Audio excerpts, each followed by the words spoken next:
Shalom. Selamat siang Mr. and Mrs., guru-guru dan staf admin St. John School dari seluruh kampus. Salam sejahtera bagi kita semua. Selamat siang juga kami sampaikan kepada para pimpinan kami yang terkasih, yaitu Bapak Ladis, Bapak Paulus, dan Ibu Kohan. Ya, apa kabar semuanya? Luar biasa. Wah, terlihat dari wajah antusias Mr. and Mrs. kalian nih ya. Nah, sebelum kita memulai acara Praise and Worship kita pada siang hari ini, izinkan kami mengenalkan diri. Saya Ivana dan rekan saya Febri. Kami berdua yang akan menjadi MC dalam acara Praise and Worship kita siang ini. Sudah hadir bersama dengan kita Ibu Novi Basri, pewarta dari Shekinah yang akan membawakan renungan di acara Praise and Worship kita siang ini. Selamat siang Ibu Novi. Selamat siang, Shalom. Selamat bergabung Ibu Novi. Terima kasih sudah meluangkan waktunya dan bersedia membawakan renungan kepada kita semua. Ya, tema Praise and Worship kita pada siang hari ini adalah respons. Dengan ayat emasnya berada di 1 Petrus 1 ayat 14 sampai 15. Demikianlah firman Tuhan. Hiduplah sebagai anak-anak yang taat dan jangan turuti hawa nafsu yang menguasai kamu pada waktu kebodohanmu. Tetapi hendaklah kamu menjadi kudus di dalam seluruh hidupmu, sama seperti Dia yang kudus yang telah memanggil kamu. Wah, pasti seru ya, Miss. Maksud dari respon itu, kurang lebih 1 jam ke depan kita akan mendengarkan renungan dan juga nanti bisa sharing-sharing bersama Ibu Novi. Mari kita sama-sama satukan hati dan pikiran kita untuk menerima renungan firman Tuhan siang ini dan menjadikannya rema dalam kehidupan kita. Kita akan memulainya dengan lagu pujian dan dilanjutkan dengan doa pembuka. Haleluya,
Mari kita siapkan hati dan pikiran kita. Kita mau mengundang hadirat Tuhan masuk dalam acara Praise and Worship kita pada siang hari ini. Untuk itu kita akan berdoa terlebih dahulu yang akan dipimpin oleh Miss Febri. Silakan Miss Febri. Baik, terima kasih Miss. Mari kita bersatu dalam doa. Dalam nama Bapa dan Putra dan Roh Kudus. Allah Bapa yang bertata di dalam surga, terpujilah Engkau ya Tuhan Juru Selamat kami. Tuhan Yesus, sebentar lagi kami siap mendengarkan renungan firman-Mu melalui Ibu Novi Basri. Kiranya Engkau berikan hikmat pengertian, agar kami semua dapat mengerti dan menerima apa yang Tuhan sampaikan kepada kami melalui Ibu Novi. Biarlah firman Tuhan menjadi pedoman untuk hidup kami. Tuhan Yesus, berkatilah seluruh rangkaian acara ini, baik sinyal-sinyal kami maupun alat-alat pendukung, agar dapat berfungsi dengan baik sampai Praise and Worship siang ini selesai. Tuhan Yesus, kami serahkan seluruhnya kepadamu, biarlah apa yang terjadi sesuai kehendak-Mu dan hanya untuk memuliakan nama-Mu.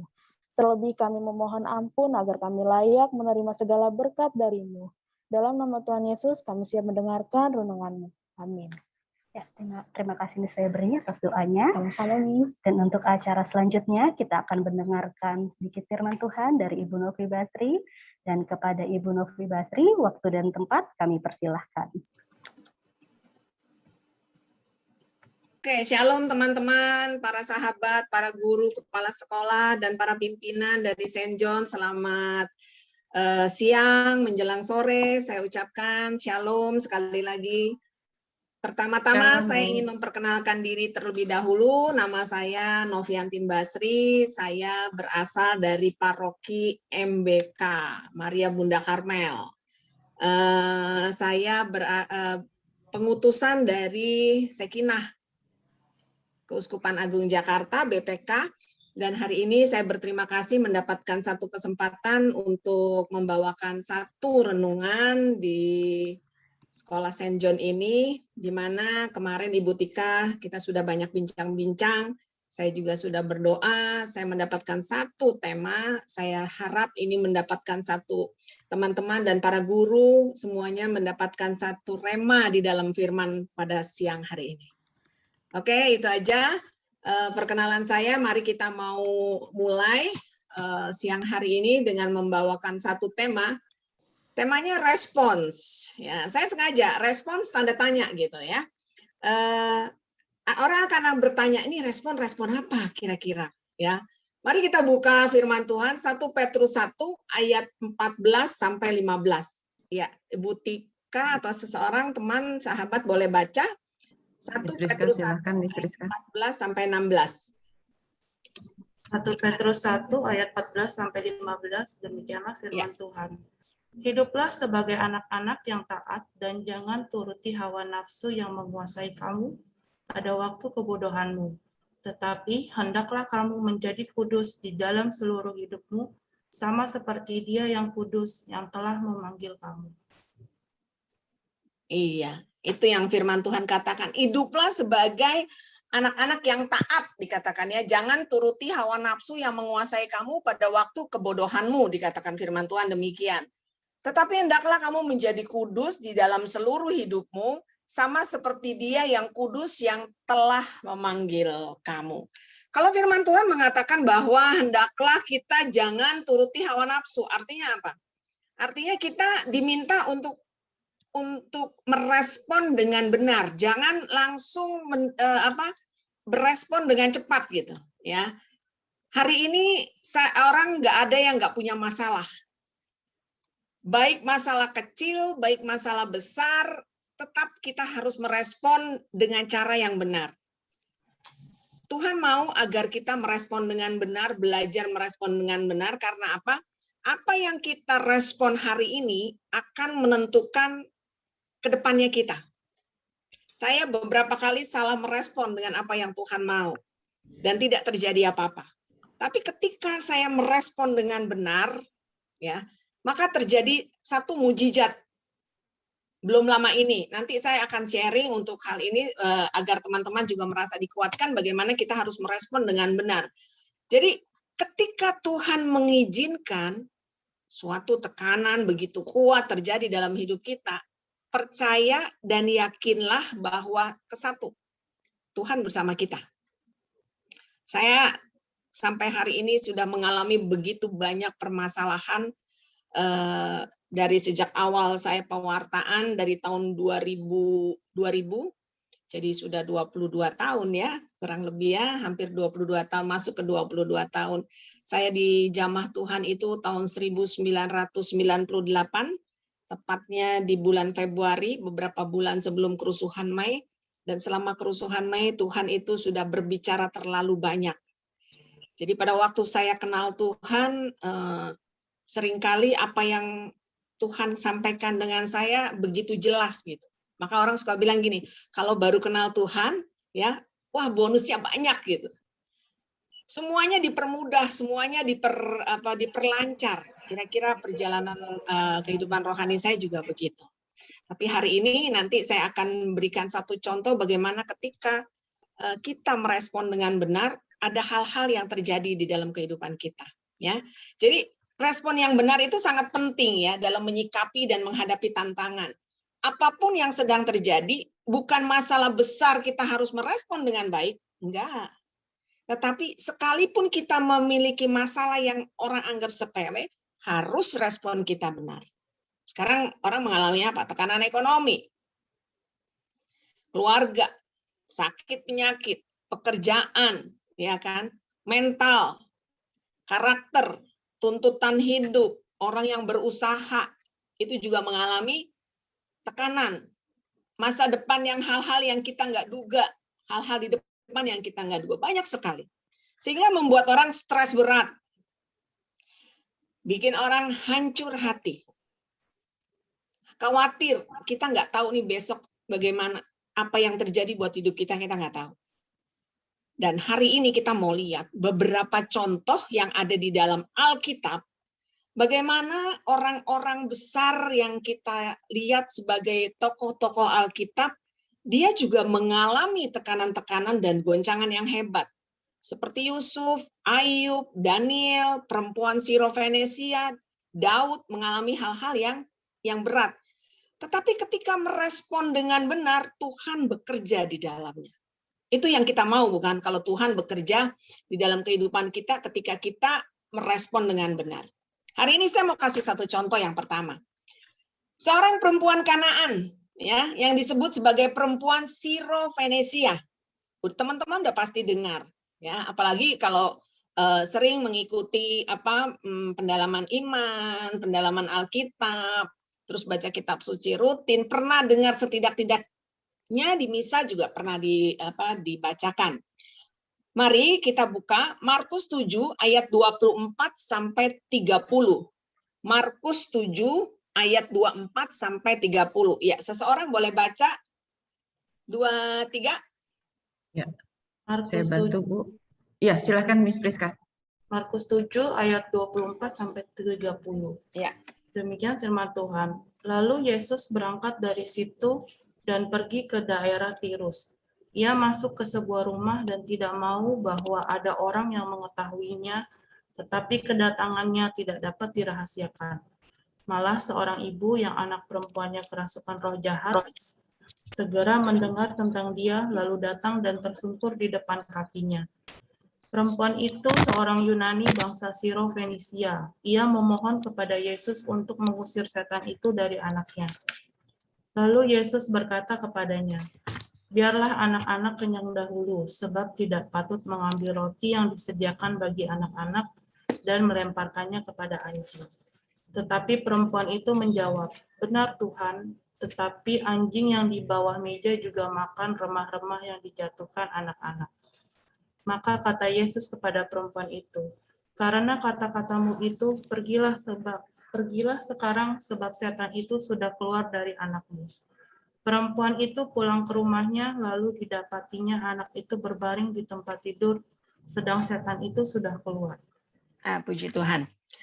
Hari ini kita belajar dari perempuan Sirofenesia. Bayangin coba ya, ketika kita, saudara dan saya punya masalah, terus kemudian kita minta seseorang untuk menolong kita. Contoh deh, datang ke tempat saya. Teman-teman datang, salah satu teman datang ke tempat saya dan minta tolong sama saya. Bu, anak saya sakit, tolong Bu. pinjami kami mobil misalnya, ya. Ini pernah terjadi juga sih ya, orang di dekat kampung belakang itu minta diantar ke dokter malam-malam. Bu, tolong pinjemin kami mobil. Boro-boro dikasih pinjem mobil. Tetapi dibilangnya apa?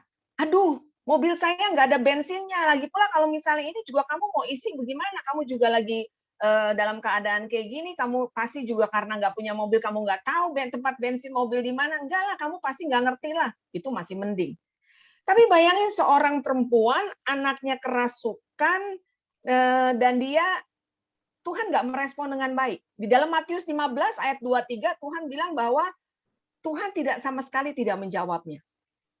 Ya, kalau kita lihat di dalam Matius 23, 15-23 dikatakan Tuhan tidak menjawabnya. Kebayang nggak ketika kita dalam keadaan yang terpojok, keadaan yang kita nggak bisa berbuat sesuatu, kita minta tolong, boro-boro diberikan pertolongan, tapi nggak dijawab. Dan dikatakan lagi apa? Tidak patut mengambil roti yang disediakan bagi anak-anak dan melemparkannya kepada anjing.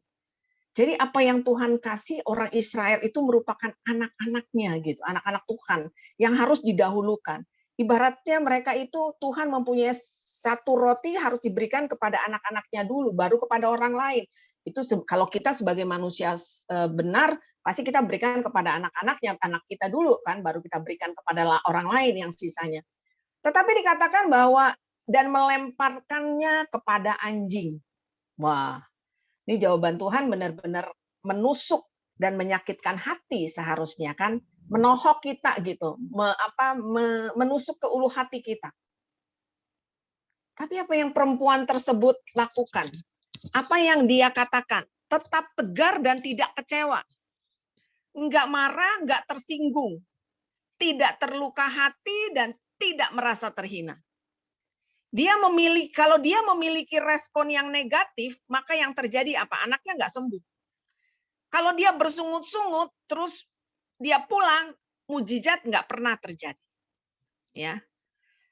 Tetapi ketika dia percaya Tuhan sanggup menolong menyembuhkan anaknya, itulah yang mendorong perempuan itu tidak merespon dengan salah. Dia hanya bilang, anjing juga makan dari remah-remah roti tersebut yang jatuh dari meja. Bayangin, kalau hal ini terjadi sama kita, mungkin saya sendiri pun kalau itu terjadi pasti saya udah pulang. Gitu. Saya pasti kesel, kalaupun nggak marah-marah, kecewa amat sangat. Mungkin luka batin juga harus ikut retret rupanya nanti ya. Nah, itu yang terjadi.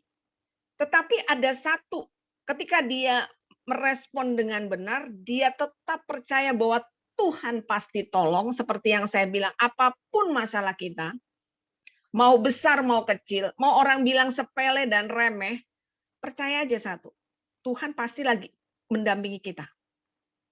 Ada satu firman Tuhan di dalam Bilangan 14 ayat 28. Mari kita buka. Bilangan 14 ayat 28. Silakan, Miss. Bilangan 14 ayat 28. Katakanlah kepada mereka, demi aku yang hidup, demikianlah firman Tuhan, bahwasanya seperti yang kamu katakan di hadapanku, demikianlah akan kulakukan kepadamu. Nah, ada satu firman, demi aku yang hidup, demikianlah firman Tuhan, seperti yang kamu katakan di hadapanku, demikianlah akan kulakukan kepadamu. Jadi, kalau kita mengatakan sesuatu yang positif, Tuhan melakukan kalau kita memperkatakan yang positif, Tuhan melakukan apa yang kita perkatakan. Karena di dalam Amsal 18 ayat 21 bilang gini, hidup mati dikuasai oleh lidah. Siapa suka menggemakan, dia makan buahnya. Jadi kalau kita ngomong sesuatu yang positif terjadi. Kalau kita ngomong yang negatif itu mengikuti. Sama seperti yang Tuhan bilang dalam Bilangan 14 ayat 28. Seperti yang kamu katakan di hadapanku, demikianlah aku lakukan kepadamu. Sesuai nggak dengan firman Amsal tadi? Sama. Itu yang terjadi sama perempuan Syrovenesia. Hari ini kita mau belajar lagi. Mau belajar dari seorang tokoh yang diguncang-guncang dengan permasalahan yang luar biasa, tetapi responnya selalu benar. Mari kita lihat tentang Yusuf ya. Saya bacakan aja. Semua tahu tentang Yusuf ya, anaknya Yakub, dia anak yang paling disayang, dia di kakak-kakaknya ngiri, dia dimasukin ke sumur, terus jubahnya diambil, kemudian dilumuri dengan darah domba, dibilang sama bapaknya anaknya terbunuh, adiknya terbunuh. Kan begitu ceritanya. Bukan sampai di situ selesai, enggak. Kalau itu terus dibuang masih mending. Tapi dijual kepada Mesir, orang Mesir. Dijadikan apa? Dijadikan budak. Udah dijadikan budak, tidak dianggap, terus difitnah sama Tante Poti. Kan yang terjadi begitu. Sampai akhirnya dengan segala permacam liku-likunya dia dipenjara, tukang juru minuman itu yang mengangkat dia keluar dari sana, akhirnya dia menjadi Perdana Menteri orang kedua di Mesir. Itu yang terjadi. Dan ketika dia melihat kelaparan terjadi, saudaranya datang untuk ambil gandum, beli gandum ke Mesir, dia tahu nggak tahu, seperti teman-teman udah tahu cerita ini. Kalau kita sebagai manusia diperlakukan sampai seburuk itu, reaksi kita biasanya pasti ingin membalas nggak? Yalah, normal-normal aja pasti ingin membalas. Untung saya udah kenal firman Tuhan. Ketika saya difitnah untuk makan duit 50.000, yang terjadi apa? Ya udah diem aja. Dongkol, kesel, masuk WC. Saya marah-marah sendiri di WC. Masa Tuhan uang 50.000 saya dibilang saya ini pewarta loh. Waktu itu oikumene di tahun 2000. 50.000 saya difitnah makan uang 50.000 dari penjualan keyboard. Coba bayangin. Saya nggak terima Tuhan, saya nggak terima. Saya responsif banget orangnya. Respon saya selalu beng gitu. Jarang seperti sekarang selalu bertanya dulu gitu. Nggak selalu sih, banyak kali bertanya gitu. Maka ketika Yusuf menghadapi saudara-saudaranya dan akhirnya mereka tahu bahwa ini Yusuf yang mereka buang, mereka juga takut gentar. Tapi responnya Yusuf apa? Memang kamu telah mereka-rekakan yang jahat terhadap aku, dikatakan. Tetapi Allah mereka-rekakan untuk kebaikan. Dengan maksud melakukan seperti yang terjadi sekarang ini. Memelihara hidup suatu bangsa yang besar.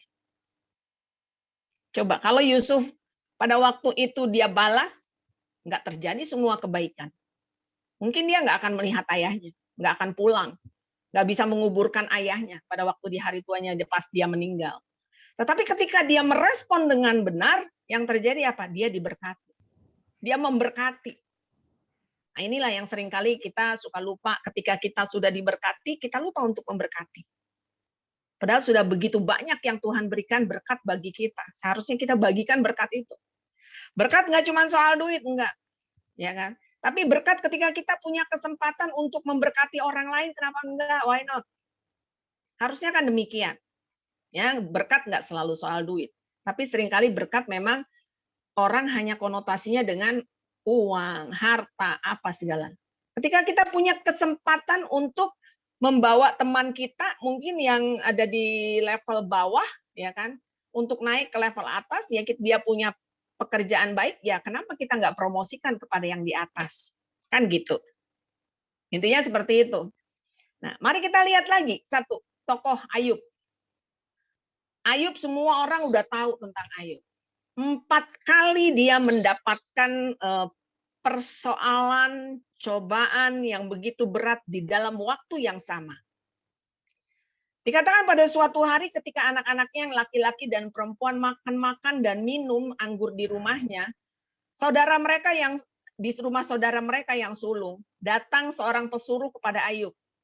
Sedang lembu sapi membajak, keledai-keledai betina makan rumput di sebelahnya, datang orang Sheba, diserang, dirampas, dipukul. Penjaga-penjaganya dimatikan gitu kan ya. Terus yang terjadi apa? Kemudian api yang kedua menyambar dari langit, membakar semua makanan habis kambing domba. Penjaga-penjaganya juga ikut terbakar. Itu yang kedua. Di dalam waktu yang bersamaan. Sementara itu datang lagi orang yang pesuruh Ayub, bujangnya. Dia bilang orang-orang Kasdi membentuk 3 pasukan, menyerbu unta, merampas memukul penjaga dengan mata pedang, artinya dimatiin gitu. Bayangin dalam sekejap domba habis, unta dicuri, dirampas. Dan yang paling menyakitkan adalah anaknya laki-laki dan perempuan sedang makan-makan dengan minum, tiba-tiba ada angin ribut. Rumah itu roboh menimpa orang-orang tersebut. Dalam satu hari. 4 peristiwa yang dialami oleh Ayub. Kalau kita mau bilang yang sekarang udah jatuh, ketiban tangga, tangganya dari beton, habis tangganya dari beton, terus tangganya roboh, temboknya roboh pula, ya kan? Terus terjadi angin ribut, semuanya diangkat. Bertubi-tubi yang Ayub alami. Tetapi kita mau lihat, ketika Ayub merespon dengan benar, dia katakan, ini paling terkenal, firman ini paling terkenal. Dengan telanjang aku keluar dari kandungan ibuku, dengan telanjang aku akan kembali kepadanya, ke dalamnya. Tuhan yang memberi, Tuhan yang mengambil, terpujilah nama Tuhan. Saya rasa saya nggak bisa seperti ini. Ketika saya difitnah untuk 50.000 aja saya udah ngomel-ngomel sama Tuhan. Saya bilang 50.000, kalau 50 miliar masih lebih terhormat, 50.000 pewarta, cukai duit gitu kan ibaratnya kalau orang bilang ya ambil duit 50.000. Saya nggak bisa terima. Ketika saya sebagai catering yang dibawa, membawa catering untuk masuk ke rumah retret gitu kan, apa sih bilangnya tuh istilahnya adalah saya lupa.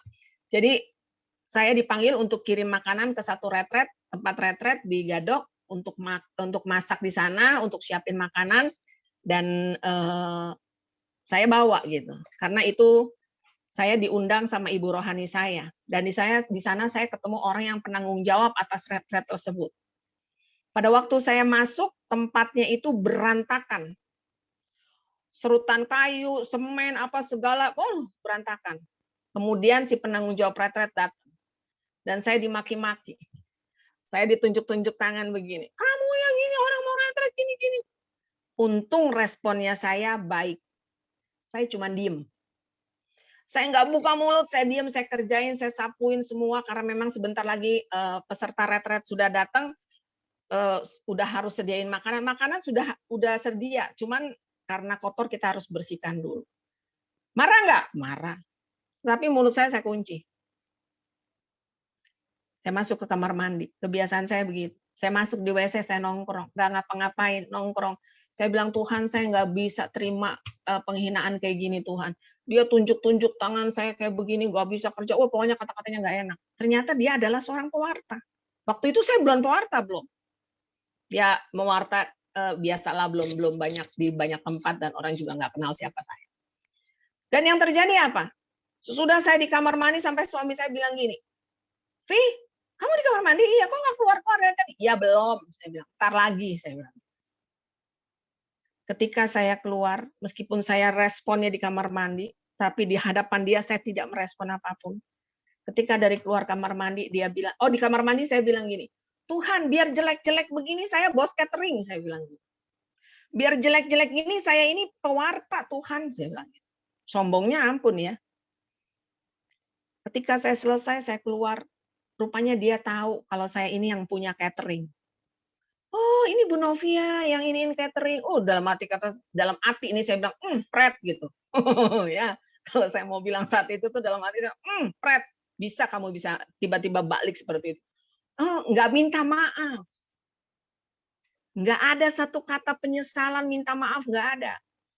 Cuma Ibu Novia yang punya catering. Iya nih, tadi abang-abangnya yang bekas bersihin kemarin nggak bertanggung jawab gini-gini. Saya ngomong, enggak.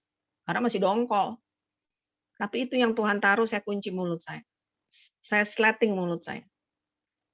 Dan nggak terjadi keributan, nggak terjadi apa-apa. Sesuai dengan yang dirancanakan, berjalan pulang.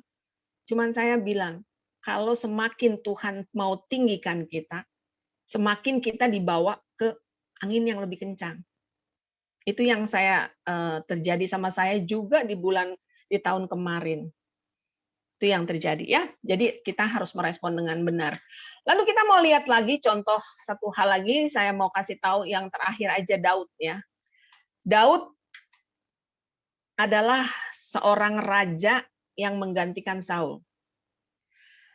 Ketika Daud menggantikan Saul, ada keluarga daripada si Saul yang nggak suka dengan kenaikannya Daud menjadi raja. Dia nggak suka. Namanya si Simei, ya. Simei yang mengojok-ngojok sama keluarganya si Saul untuk mengutuki Daud. Ini terjadi di dalam kisahnya, yaitu Simei mengutuki Daud. 2 Samuel 16 ayat 5 sampai 14. Saya baca aja ya.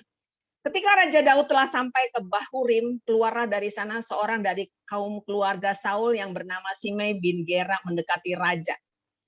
Dia terus mengutuk, ya. Dia mendekati Daud dan terus mengutuk. Beginilah perkataan Simei pada waktu ia mengutuk. Enyahlah engkau penumpah darah, orang dursila. Tuhan telah membalas kepadamu segala darah keluarga Saul yang engkau gantikan menjadi raja. Tuhan yang telah menyerahkan kedudukan raja kepadamu, kepada anakmu Absalom. Sesungguhnya engkau sekarang dirundung malam. Karena engkau seorang penumpah darah. Ya.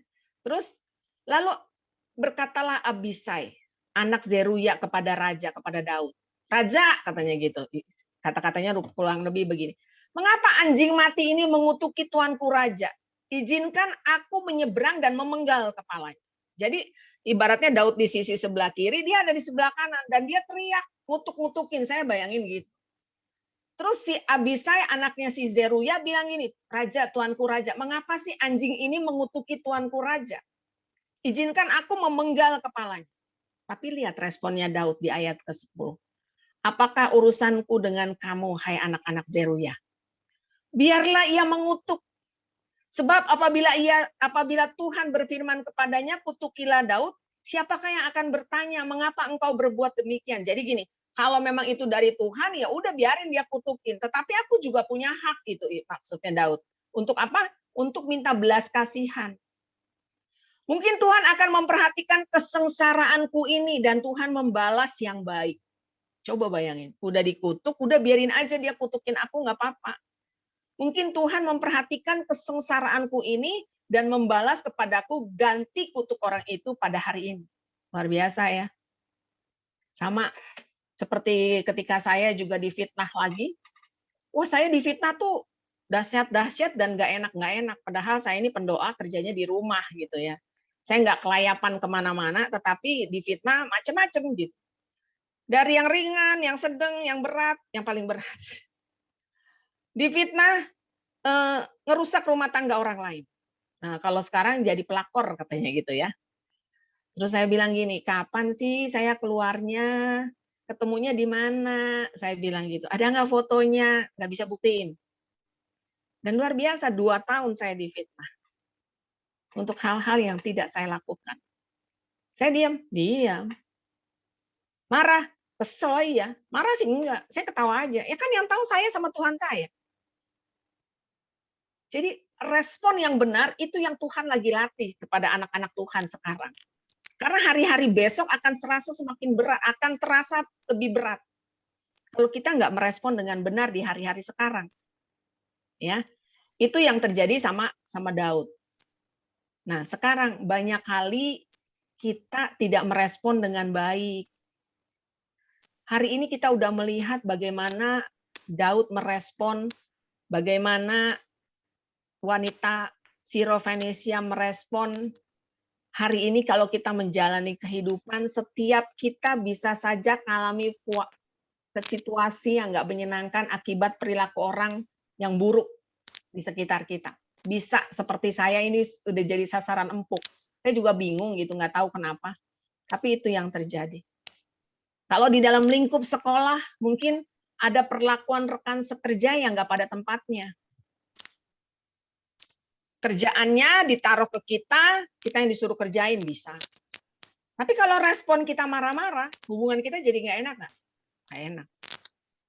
Ketika saya di detik-detik terakhir saya mau pindah keluar dari mengajar di salah satu sekolah international school, guru agama, Justru orang yang baru itu yang memperlakukan saya nggak benar gitu. Itu lebih salah kan, seharusnya kan ya dia berbaik-baik supaya saya memberitahukan bagaimana pekerjaannya, bagaimana kelanjutannya kan gitu. Enggak, ternyata ya dia merespon yang luar biasa. Tapi saya nggak balas. Ya. Seringkali respon kita juga nggak benar, dikasih kerjaan sama pimpinan, sama atasan, kita nolak. Kok saya lagi sih Bu yang dikasih, Miss, kok saya lagi yang dikasih Miss? Gitu. Kan si Miss Anu nganggur gitu. Nolak, respon kita cepat. Kadang kita misalnya diminta lagi, Miss Novi tolong lembur ya, ini tolong ntar ada kerja banyak, tolong bantu bagian ini lembur ya. Terus respon saya secara manusia gini, saya dibayar nggak? Kalau saya dibayar, it's fine, it's okay, saya lembur. Tapi kalau nggak dibayar, oh no way, saya mau pulang cepet-cepet. Gitu. Nah itu responnya. Menentukan nggak ke depannya kita? Oh pasti menentukan. Pimpinan akan catat bahwa kita orang yang hitung-hitungan. Teman akan mencatat bahwa kita orang yang nggak bisa diajak untuk saling membantu. Maka hari ini kalau kita mengalami hal-hal yang demikian, gaji orang-orang naik 10%, 20%, kita cuma naik 5%. Kita pikir lagi. Flashback ke belakang. Apakah saya sudah merespon dengan benar enggak? Pada waktu diberikan pekerjaan, pada waktu ada kerjaan tambahan, pada waktu diminta bantuin sesama kolega guru, respon saya benar enggak? Itu ya yang terjadi. Belum lagi kalau yang gosip-gosip kayak saya itu udah serba berat. Atau mungkin juga ada ipar yang mulutnya nyinyir. Nah, ya kan? Respon kita bagaimana ketika menghadapi itu? Wah hajar Bu kalau kayak gitu, ipar kalau kasih ati minta amplak gitu kan. Padahal kita nggak punya amplaknya. Adanya kalau dikasih ati ada paru-paru gitu kan. Nah terus apa yang terjadi lagi? Mertua yang cari-cari kesalahan. Berbahagialah saya udah nggak punya mertua. Tapi mertua saya baik loh. Dia meninggal juga di hadapan saya gitu. Dia nungguin saya dulu, terus dia nggak lama 15 menit kemudian dia minta tidur dan tidur beneran gitu kan. Jadi ada aja yang terjadi, tapi nggak peduli masalahnya apa. Yang penting adalah respon kita. Nah terus gimana dong Bu caranya Bu? Supaya kita nih bisa merespon dengan benar Bu Novi. Ya, ada 3 hal. Yang pertama, jangan andalkan diri kita sendiri. Jangan andalkan diri kita, nggak bakal kuat ngandelin diri sendiri untuk bisa merespon dengan benar, nggak kuat. Firman Tuhan dalam Yeremia 17 ayat 5 sampai 8. Ayo Miss, tolong Miss bantu aku Miss. Yeremia 17 ayat 5 sampai 8 Miss.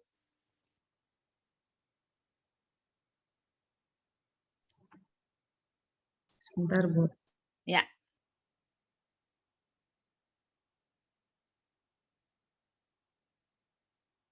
Yeremia 17 ayat 5 sampai 8 Miss. Miss Rizka sudah dapat?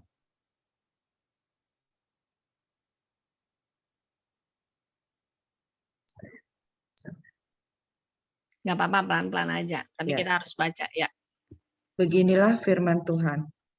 Terkutuklah orang yang mengandalkan manusia, yang mengandalkan kekuatannya sendiri, dan yang hatinya menjauh daripada Tuhan. Ya. Ia akan seperti semak bulus di padang belantara. Ia tidak akan mengalami datangnya keadaan baik. Ia akan tinggal di tanah angus di padang gurun, di negeri padang asin yang tidak berpenduduk. Diberkatilah orang yang mengandalkan Tuhan, yang menaruh harapannya pada Tuhan. Ia akan seperti pohon yang ditanam di tepi air, yang merambat akar-akarnya ke tepi batang air, dan yang tidak mengalami datangnya panas terik, yang daunnya tetap hijau, yang tidak khawatir dalam tahun kering, dan yang tidak berhenti menghasilkan buah. Amin. Jadi lihat kayak gini. Kalau tadi saya bilang agar dapat berespon dengan benar, jangan ngandelin diri sendiri. Karena firman Tuhan bilang gini, terkutuklah orang yang mengandalkan manusia, mengandalkan dirinya sendiri maksudnya, yang mengandalkan kekuatannya sendiri, dan yang hatinya menjauh daripada Tuhan.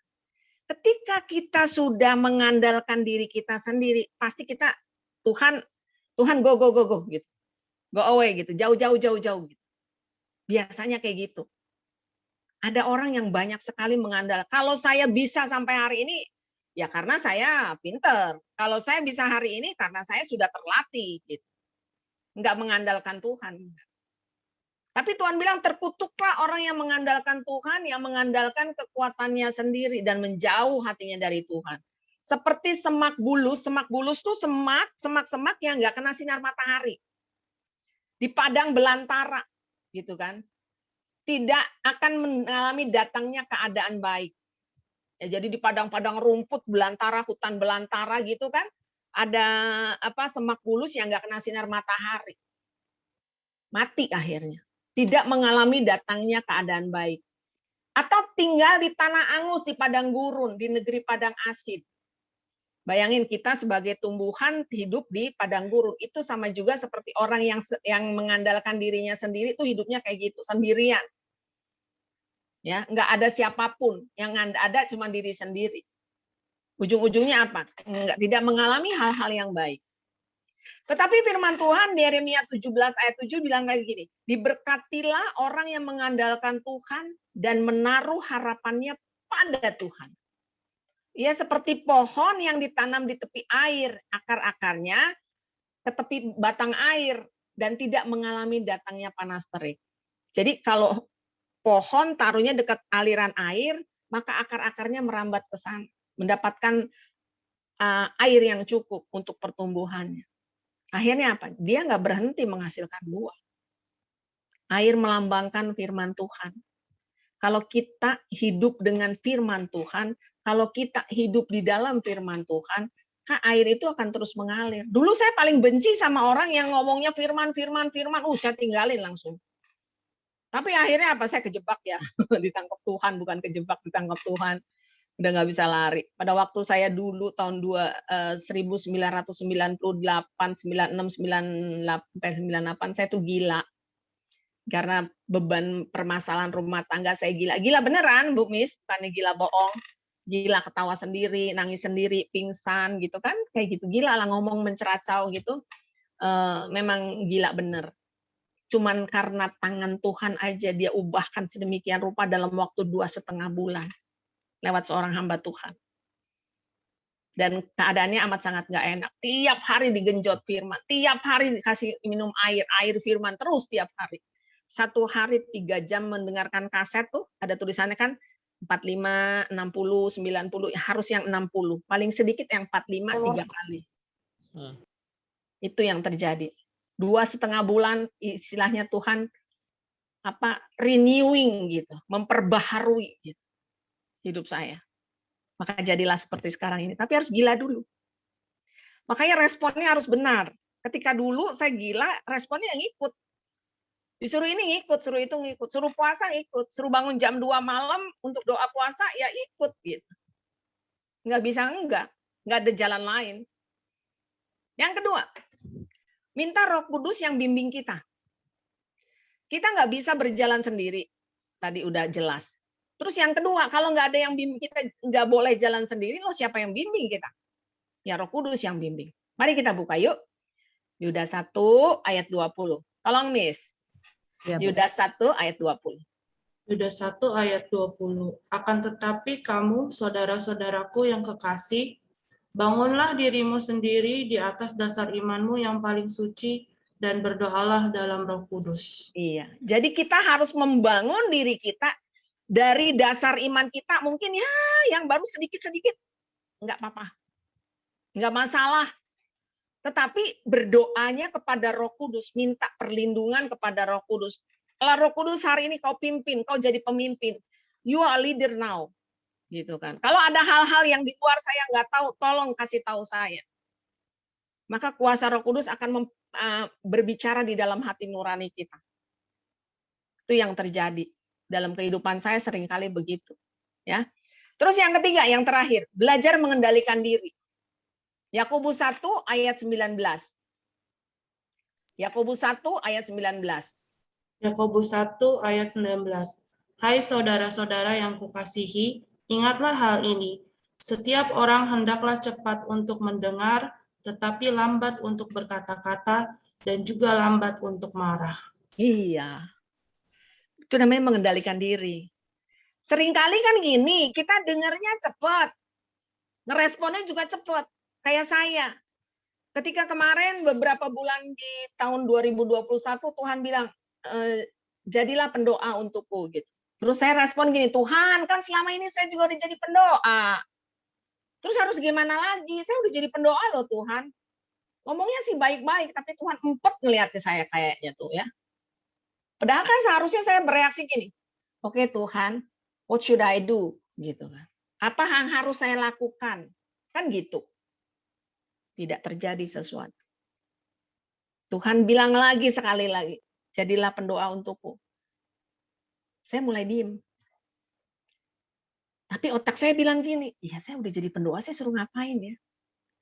Itu terjadi kurang lebih 1 bulan lebih gitu. Saya nggak ada kegerakan apapun. Tetapi di 11 Desember saya dengar, saya nggak langsung merespon, saya endapin dulu. 1,5 bulan. Kemudian saya, kamar anak saya udah kosong, anak saya udah pada menikah, kamar ini yang saya jadikan kamar kerja sekarang saya zooming ini. Saya bawa meja setengah lingkaran yang di ruang tamu, saya naikin ke atas, saya taruh salib. Saya memang udah nggak punya meja doa sih, jujur kalau doa mah di atas ranjang aja duduk gitu doa gitu kan, atau di sini doa gitu. Tapi nggak punya meja doa. Dan hari itu 11 Desember saya ingat, saya respon, saya taruh meja doa di kamar ini, saya kasih salib, kasih lilin, saya nyalain lilin tuh dari minyak, taruh di dalam 1 gelas, kasih sumbu, kasih nyalain. Dan ketika itu saya pujian-pujian penyembahan di tempat ini, di kamar ini. Satu saat Tuhan bilang, nak, matiin itunya lilinnya, cari wadah yang besar. Tuhan kasih tahu saya satu wadah yang ada di dapur saya, bawa naik ke atas, isi minyak, taruh di situ. Ternyata benar, api yang dari gelas kecil itu minyaknya muncrat-muncrat, habis semua mejanya. Saya nggak tahu, saya lagi pujian penyembahan. Saya break, saya turun ke bawah, saya lakukan apa yang Tuhan suruh, dan saya mulai pujian penyembahan. Hari itu non-stop saya pujian penyembahan 3 jam. Saya nggak tahu kenapa. Saya nangis. Kemudian ada satu gema di dalam hati saya. Jadilah peratap untukku. Merataplah di hadapanku untuk orang-orang yang membutuhkan doa. Otak saya masih jalan. Biasa tuh saya. Tuhan, kan sebelum saya ngomong keluar dari mulut saya, Engkau sudah mendengar. Sepi, nggak ada apa-apa. Tetap saya pujian penyembahan. Dan dialog itu tetap ada di dalam hati saya. Sekali lagi Tuhan berbicara, jadilah peratap untukku nak. Hari itu saya bilang, iya saya mau. Saya terus pujian penyembahan. Saya meratap, menangis untuk setiap wujud-wujud doa yang diberikan kepada saya. Saya punya satu buku untuk wujud-wujud doa. Saya catat di sana dengan segala permasalahannya. Saya doa dari jam 2 sampai jam 5 sore. Besoknya, beberapa saat kemudian ada anak dari PA saya, putrinya, itu ada semacam benjolan, dokter bilang tumor, dan itu berdarah-darah, pecah dan berdarah-darah. Malam hari saya meratap, saya nangis untuk anak ini, saya berdoa untuk anak ini, saya menjerit untuk anak ini, minta bantuan pertolongan Tuhan. Saya tidur. Besok pagi kembali saya meratap, saya menangis di hadapan hadirat Tuhan untuk anak ini. Anak ini anak orang nggak punya. Mau punya kayak mau enggak, tugas saya adalah berdoa untuk dia. Jam 9.30 saya di WhatsApp dari salah satu teman yang ada di PA itu, Bu, puji Tuhan, itu kami lihat telinganya pagi hari ini tidak ada bentuk tonjolan apapun, apalagi merah atau bekas darah kayak kemarin, nggak ada. Clean semuanya. Wah, saya luar biasa. Hati saya sukacita luar biasa. Saya saksikan ini bukan untuk kuat gagah saya, tetapi ketika kita merespon dengan benar, sesuatu terjadi. Kan ada lagunya. Ketika ku percaya Mujizat itu nyata ketika ku berdoa. Mujizat itu nyata. Ketika saudara dan saya punya respon yang benar, masuk aja di dalam doa, tanya Tuhan, bagianku apa Tuhan? Maka ada sesuatu yang terjadi yang Tuhan mau kasih lihat sama saudara dan saya. Maka hari ini saya cuma mau bilang begini. Biarlah ketika kita tidak tahu apa yang harus kita buat, lebih baik kita diam. Hendaklah cepat untuk mendengar, tetapi lambat untuk berkata-kata. Nah, yang harus kita lakukan belajar merespon dengan apapun yang muncul, sekalipun kecil maupun besar, responlah dengan benar. Kalau kita nggak ngerti, kita lebih baik diam. Ada satu kata-kata bilang begini, saya bacakan ya. Saya bacakan begini. Jika Anda berpikir positif, Anda menarik hal positif masuk ke dalam hidup Anda. Begitu juga sebaliknya. Ini kata Denny Santoso. Jika Anda berpikir positif, Anda menarik hal positif masuk ke dalam hidup Anda. Begitu juga sebaliknya. Itu yang dikatakan. Ada lagi salah satu penulis novel, Agnes Jessica, bilang gini, kehidupan kita sama seperti lukisan cat minyak. Kesalahannya memang nggak bisa dihapus, tetapi bisa diperbaiki. Jadi kalau kita punya kehidupan kita yang lalu yang salah karena kita tidak merespon dengan benar, nggak bisa diperbaiki, yang dihapus gitu nggak bisa. Tetapi kita bisa memperbaikinya untuk menjadi lebih baik. Karena penyesalan tidak dapat mengubah masa lalu, kekhawatiran juga nggak bisa mengubah masa depan kita. Saya ulang sekali lagi. Penyesalan tidak dapat mengubah masa lalu dan kekhawatiran tidak dapat mengubah masa depan kita. Yang bisa kita lakukan sekarang, respon dengan benar. Jadi 3 hal saya ulangin kembali, jangan mengandalkan diri sendiri. Nggak kuat kita. Karena kita ngandalin pikiran kita yang cuma segede kepalan tangan, segede bapau ya, kita nggak bisa. Yang kedua, kita minta bantuan Roh Kudus. Yang ketiga, dari diri kita sendiri, belajar mengendalikan diri. Cepat untuk mendengar, lambat untuk merespon, berkata-kata. Saya rasa cukup sampai di sini.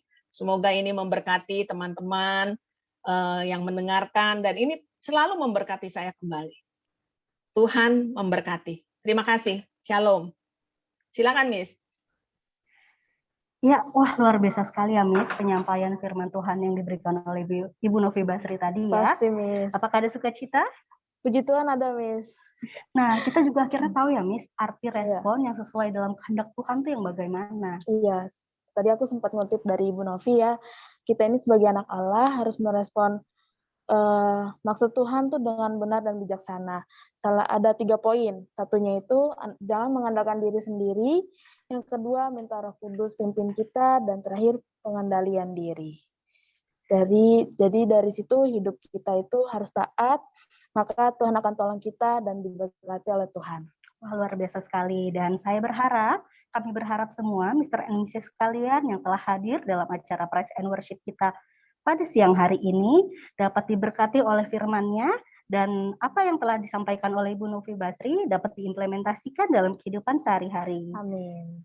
Dan sekali lagi kami mengucapkan terima kasih kepada Ibu Novi Basri atas pewartaannya yang luar biasa dan menginspirasi pada siang hari ini. Dan untuk menutup rangkaian acara Praise and Worship kita pada siang hari ini, kita mau doa penutup yang akan dipimpin oleh Ibu Novi Basri. Kepada Ibu Novi Basri, waktu dan tempat kami persilahkan. Oke, mari kita mau tutup dengan doa. Dalam doa, dalam nama Bapa dan Putra dan Roh Kudus. Amin. Bapa di dalam surga, kembali kami mengucapkan puji syukur dan terima kasih Bapa untuk setiap kesempatan yang Bapa berikan kepada setiap daripada anak-anak-Mu. Anak-anak-Mu yang sebagai guru, sebagai pelayan-pelayan-Mu Tuhan, sebagai anak-anak-Mu, hamba-hamba-Mu Tuhan, yang mempunyai jiwa berbakti untuk membimbing anak-anak. Hari ini ya Bapak, kami sebagai pembimbing-pembimbing Tuhan urapi, Tuhan berkati dengan luar biasa. Berkati kepikiran kami ya Bapak, setiap daripada anak-anak-Mu yang mendengarkan firman pada siang hari ini. Berkati dan berkati, urapi dengan urapan baru Tuhan. Setiap kali mereka mau mengajar, ingatkan kembali Allah Roh Kudus. Untuk mereka kami boleh menyerahkan keberadaan kami ke dalam tangan-Mu Allah Roh Kudus. Sehingga pada waktu kami ngajar, kami bukan sekedar mengajar, tetapi kami membawa kasih Tuhan kepada anak-anak. Kami membawa kasih Tuhan kepada teman-teman kami, kepada pimpinan kami, kepada orang yang ada di bawah kami. Dan biarlah Tuhan kami boleh menjadi berkat Tuhan. Dengan kami merespon yang baik, Tuhan, orang akan melihat siapa kami adanya. Bahwa Engkau ada di dalam diri kami ya Bapa. Ketika kami merespon dengan baik dan benar, Tuhan, orang akan merasakan kasih Allah ada di dalam diri kami. Terima kasih Tuhan, berkati setiap teman-teman yang ada di sini, para guru, para pimpinan, kepala sekolah, kepala yayasan, dan semuanya Tuhan. Yang tidak dapat kami sebutkan, juga orang-orang yang di bawah, yang membantu terlaksananya pengajaran setiap hari Tuhan.